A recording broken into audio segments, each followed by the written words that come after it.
Well, let's keep that theme running now because Simon Morgan ran security basically for the royal family for about 6 years roughly. He joins us now. Simon, appreciate your time. Thanks for joining us. Good to see you, by the way. So let's just talk about this weekend. How much, I know months of planning has gone into it, maybe even longer. How big is this security operation?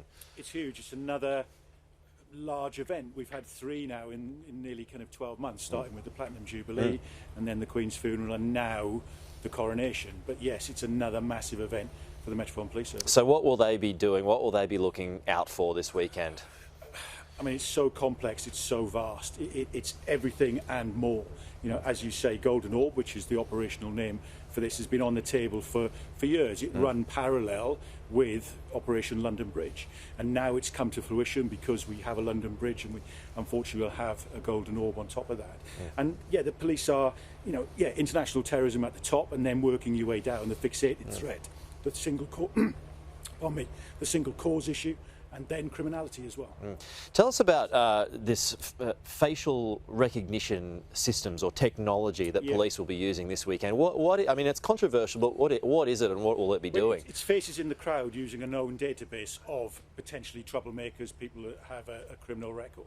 So yeah, it'll be looking through the crowd. It'll be doing the situation whereby the police will be able to look at them from a control room, identify them, and then guide officers in to potentially take them out of the crowd before they do something. So it can be tracking a single person in a sea of people, because tens of thousands of people will be here. Very much so. With that facial recognition scenario, that's what they'll be looking to do, because it's ultimately far greater system to use than just sending people into the crowd to pull people out. This incident here last night, I know it was a gentleman who unfortunately suffers from mental illness, but I mean, a test, a first test for everybody concerned? Yeah, very much so. It highlights the risk that you face. Yes, you're looking at the scenario that these people are out there, so it does see as a test. And as with all these circumstances, the test is the response.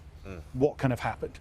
And immediately that person did that, police officers come up from the palace and dealt with it. Did you have much of that in your day? You know, when it was mental illness, it was random, it was tough to follow, tough to track. It is. It's always your biggest concern because, the people that are fixated and have these mental health episodes are out there.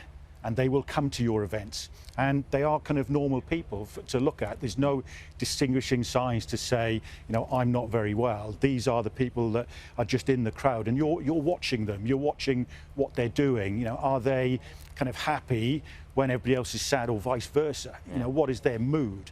But yes, these people are out there, and it was the biggest concern as a protection officer, as well as everything else, just because you knew that they were there. You just pointed out to one of the 3 major events that police have had to deal with in the last year or so, one of them being the Queen's death, and that was otherwise known as Operation London Bridge. Yeah. Now they're already planning. We're getting dark here, folks. I'm sorry about this, but they will already be planning for King Charles's death, Operation Menai Bridge. Absolutely. I mean, this is a tough fact. To kind of have one, you're naturally going to get the other. And as soon as London Bridge came off the planner's table, Menai Bridge kind of came back on and said, right, okay, what does this look like now if it was to happen tomorrow? It's a very dark way of looking at it, but none of what we see today and going on to the weekend is thrown together overnight. I think when we go back to London Bridge, that had been in the planning since 1965 and was reviewed 3 times a year. Various bits of it were tested around